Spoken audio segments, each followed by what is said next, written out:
Hi. A few people have asked, what should be a Christian's response to a lack of sex in marriage? We're going to answer that question. You can also discover more on gotquestions.org. Physical intimacy is part of God's normal plan for marriage, and a husband and wife have a responsibility to meet each other's needs in this area. Assuming there is no condition that would prevent sexual activity, a short lack of sex in marriage should come by mutual consent for spiritual pursuits only. A sexless marriage is a cause for concern.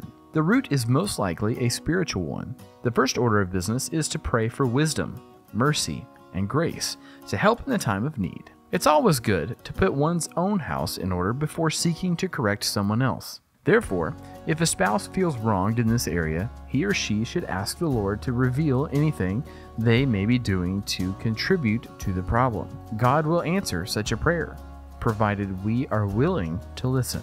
Should the deprived spouse discover that he or she has contributed to the cause of the lack of sex in the marriage, the sin should be confessed to God and the spouse, and steps taken to correct the behavior.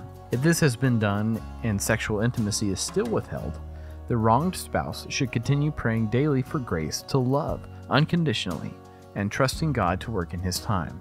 This is now a test of faith.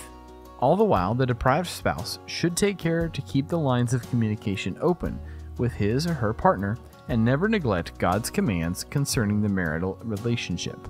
It takes time and patience to wait on the Lord and to keep one's eyes on Him to rise above the circumstances. If the lack of sex in marriage is due to the wife refusing intimacy, the husband should consider if he is being obedient to God's command to love his wife as Christ loves the church, or if he is living with her in an understanding way. This is especially important if she has feelings of inferiority or rejection. Often, a husband may not recognize his part in his wife's problems, and she is merely acting out of frustration or suppressed anger. Honest communication and forgiveness are the best ways to address the issue. Be careful to avoid playing the blame game. 1 Corinthians 13 can be the checklist. Does that chapter's description of love match the husband's treatment of his wife? Godly love will keep him from bitterness against his wife and harshness toward her. If the lack of sex in marriage is due to the husband refusing intimacy, the wife may be neglecting her responsibility before God to love, respect, and submit to her husband.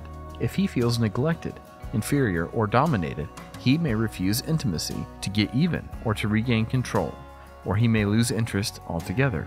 Either way, see to it that no one falls short of the grace of God and that no bitter root grows up to cause trouble and defile many. If a spouse is withholding sex seemingly without cause, there may be a deeper, suppressed problem stemming from the past.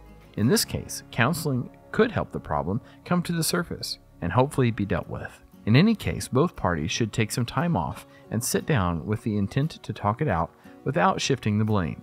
A pastor or biblical counselor can be a wonderful help during these conversations. The goal should be to understand the perspective of one's spouse, so the couple can then move together in the right direction and allow change to begin.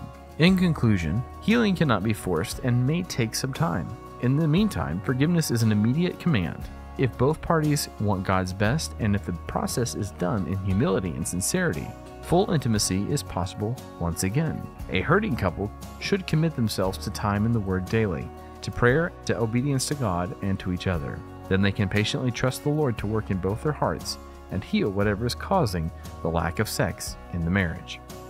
That answers your question. What should a Christian's response be to a lack of sex in marriage? On our website, gotquestions.org, you'll find a deeper discussion and recommended resources. If this helped you, give us a thumbs up and click subscribe. Meanwhile, if you'd like to study more, click the bell and check out these other questions.